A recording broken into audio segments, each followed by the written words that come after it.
Hello, nizere ko mumeze neza abantu bari hirya no hino hatandukanye. Nk'ibisanzwe rero this is Nadijo TV show.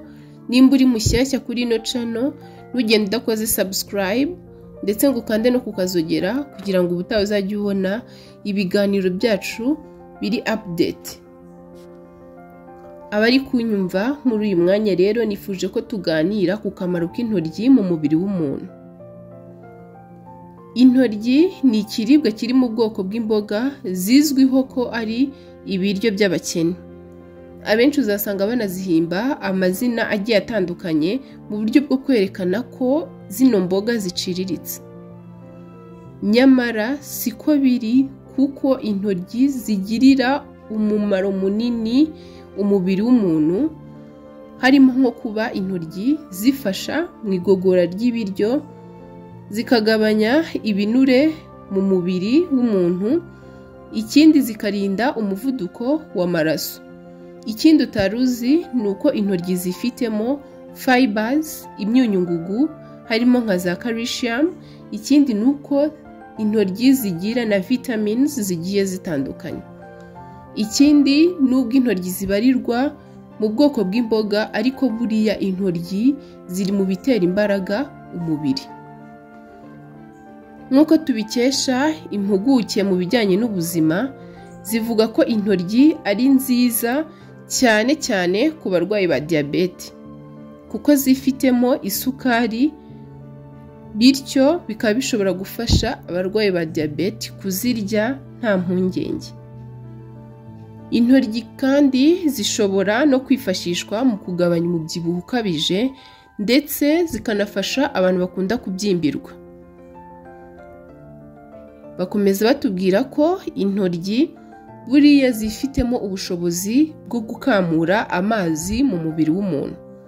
Bityo rero ku bantu bakunda guhura n'ikibazo cyo kubyimbirwa cyangwa se abafite umubyibuho ukabije, bakaba barya intoryi zikabafasha, zikagenda zikamura ibinure ndetse n'amazi, hanyuma bikagenda bigabanuka buhoro buhoro. Ikindi ni uko intoryi ziri mu bishobora kurinda kanseri y'amara, biturutse kuri fibers zifitemo.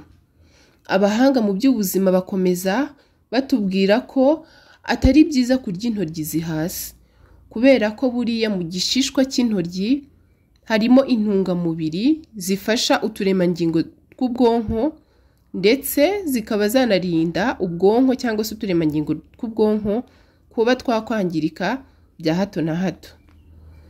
Ikindi nubwo twabonye ibyiza by'intoryi, ariko buriya mu gihe intoryi ziriwe ku kigero kiri hejuru cyangwa se uziriye ku kigero kirengeje, zishobora kugutera bimwe mu bibazo bigiye bitandukanye, harimo nko kuba zishobora kugutera kuva umwanya munini cyangwa se kuva ntukame. Birumvikana ko ku bantu bitegura kubyara cyangwa se abitegura kubagwa atari byiza kurya intoryi. Ikindi ni uko ku mugore ufite umwana wonka atari byiza kurya intoryi, kuko intoryi zishobora gutuma ubura amashereka, bityo umwana akabura icyo yonka biturutse ku ntoryi wariye. Rero abantu bajya bakunda kumva ko intoryi ari imboga ziciriritse cyangwa se ari imboga ziri aho ntacyo zimaze, nizere ko mumaze kumva ibyiza by'intoryi. Bashishikariza kuzirya, ariko nyine ntuzirye ngo urengere. Ikindi kandi ni uko n'abatazi akamaro k'intoryi mwabasharinga ino video kugira ngo babashe kubyumva. Ikindi mbibutsa ko biba byiza uriye intoryi utazihase. Ngayo nguko, ciao ciao.